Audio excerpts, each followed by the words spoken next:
बच्चों, देखिए कक्षा 8 वाले बच्चे, आपको संज्ञा पढ़ाया गया था। लेसन 8 जो आपको ग्रामर में चल रहा था, लेसन 8 संज्ञा में जो जो बताया गया था, मैं आज उसको पुनः बताकर आगे जो बचा है उसको विस्तार में बताऊंगा। पहले देख लीजिए ऊपर ऊपर ऐसे क्या क्या आपका चला था उस दिन। तो चला था संज्ञा, क्या था आपका पहला? संज्ञा। तो संज्ञा किसे कहते हैं? तो किसी व्यक्ति, वस्तु, स्थान, प्राणी या भाव के नाम को संज्ञा कहते हैं। फिर दिया है संज्ञा के भेद। संज्ञा के कितने भेद होते हैं? तो पहला है व्यक्तिवाचक संज्ञा। क्या व्यक्तिवाचक संज्ञा? जिस संज्ञा शब्द से किसी एक विशेष व्यक्ति का बोध होता है, वस्तु का बोध होता है, उसे व्यक्तिवाचक संज्ञा कहते हैं। दूसरा बताया गया था जातवाचक संज्ञा। क्या? जातवाचक संज्ञा। तीसरा बताया गया था भाववाचक संज्ञा। ये सब आपका हो गया है इसके पहले वाले वीडियो में।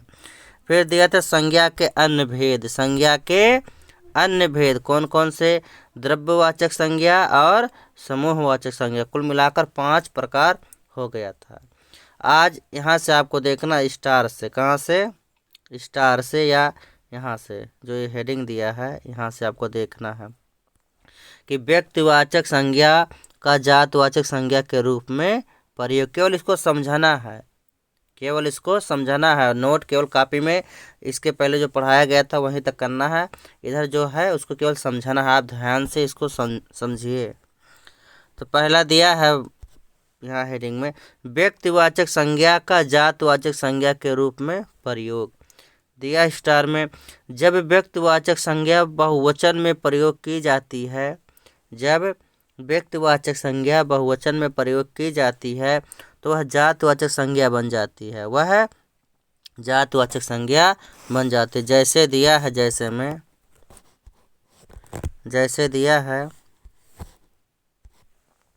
आज भी हमारे देश हरिश्चंद्रों से खाली नहीं है। आज भी हमारा देश हरिश्चंद्रों से खाली नहीं है। ना जाने कितने नटवर लाल लोगों को ठगते आ रहे हैं। ये सब क्या है? उसी के उदाहरण हैं। अगला है हरिश्चंद्र। यहाँ दिया है हरिश्चंद्र, नटवरलाल, जयचंद्र और विभीषण व्यक्तिवाचक संज्ञा है। क्या है? व्यक्तिवाचक संज्ञा है। देख दिया है, विदेशी आक्रमण के समय विभीषणों की शादी हो जाती है। फिर दिया है यहाँ हरिश्चंद्र, नटवरलाल, जयचंद्र और विभीषण व्यक्तिवाचक संज्ञा है, लेकिन उपयुक्त वाक्यों में इनका प्रयोग बहुवचन में हुआ है, इसलिए यह जातवाचक संज्ञाएं बन गई हैं। अगला है भाववाचक संज्ञा का जातवाचक संज्ञा के रूप में प्रयोग। भाववाचक संज्ञा का जातवाचक संज्ञा के रूप में प्रयोग। एक एक उदाहरण आप इसका लिख सकते हैं, एक एक लिख लेना, ऐसे हेडिंग डाल देना कि भाववाचक संज्ञा का जातवाचक संज्ञा के रूप में प्रयोग। तो पहला दिया है, भाववाचक संज्ञा भी जब बहुवचन में प्रयोग की जाती है, जब भाववाचक संज्ञा भी जब बहुवचन में प्रयोग की जाती है तो वह जातवाचक संज्ञा बन जाती है। क्या? तो वह जातवाचक संज्ञा बन जाती है। जैसे दिया है, लोगों के असंख्य बलिदानों के कारण ही देश की आज़ादी मिली। लोगों के असंख्य बलिदानों के कारण ही देश को आज़ादी मिली।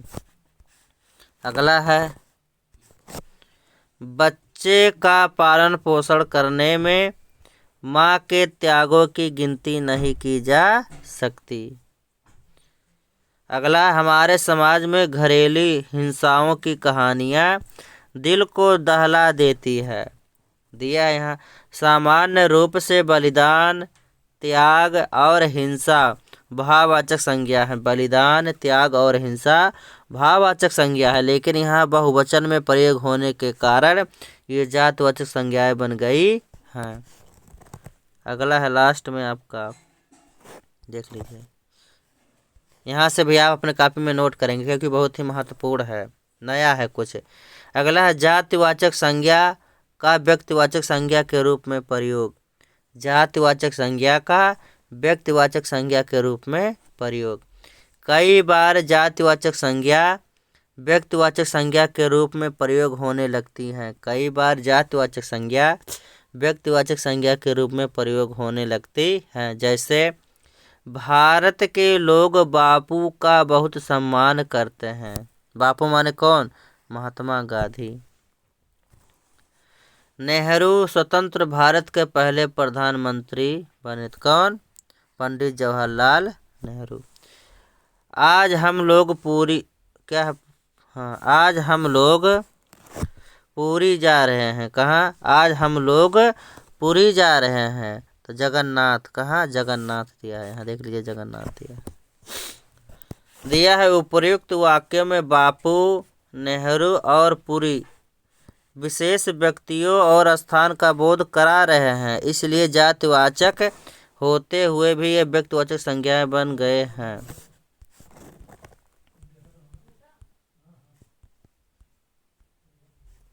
अगला दिया है, देख लीजिए थोड़ा सा। भाववाचक संज्ञा के भेद। भाववाचक संज्ञा के भेद। भाववाचक संज्ञा के दो भेद होते हैं। कौन कौन से? मूल भाववाचक संज्ञा, दूसरा व्युत्पन्न भाववाचक संज्ञा। तो मूल भाववाचक संज्ञा क्या होती है देखा जाए। जो संज्ञा, जो शब्द, क्या जो शब्द अपने मूल रूप में भाववाचक संज्ञा होते हैं उन्हें मूल भाववाचक संज्ञा कहते हैं। जैसे दया, प्रेम, सत्य, हिंसा, क्रोध, लालच, जीवन, मृत्यु आदि, ये सब कैसे हैं? मूल भाववाचक संज्ञा।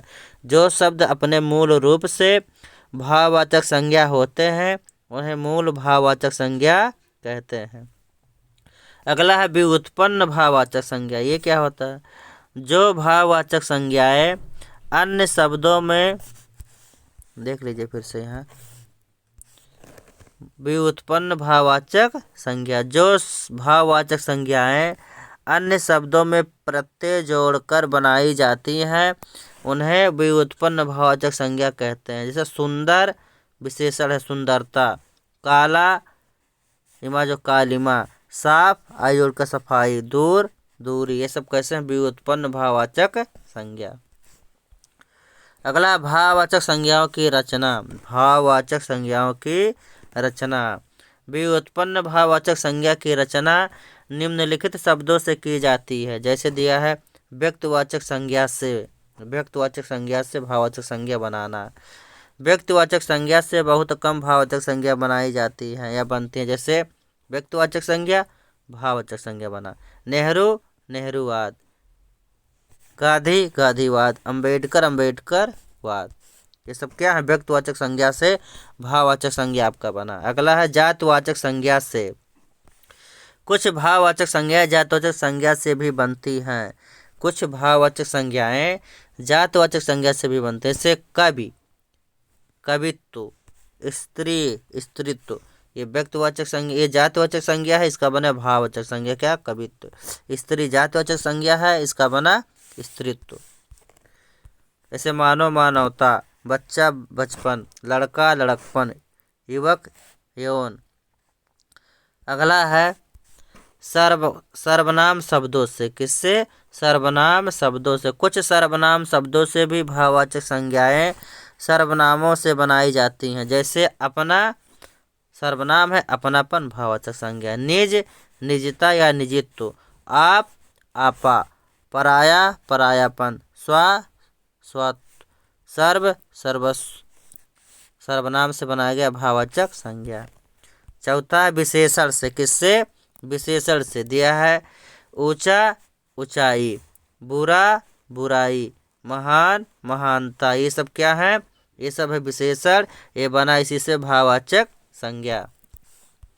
ऐसे पांचवा है, आप अपने किताब में देख सकते हैं क्योंकि किताब आपके पास है। क्रिया से। किससे? क्रिया से भाववाचक संज्ञा बनाना। जैसे लड़ना, लड़ाई, गिरना, गिरावट, सड़ना, सड़न, धोना, धुलाई, ये सब हैं आपके क्रिया, ये हैं भाववाचक संज्ञाएं। छठवां है अव्ययों से भाववाचक संज्ञा। अपव्यय जो होता है क्या? अव्यय, उससे भाववाचक संज्ञा बनाना। जैसे नजदीक, नजदीकी, नजदीक, नजदीकी, शीघ्र, शीघ्रता, समीप, समीपता, मना, मनाही, ये सब आपके क्या है? क्रिया है। क्या है? क्रिया। कुछ भाववाचक संज्ञाएं अव्ययों से बनाई जाती हैं। जैसे नजदीक, शीघ्र, इससे बना नजदीकी, शीघ्रता।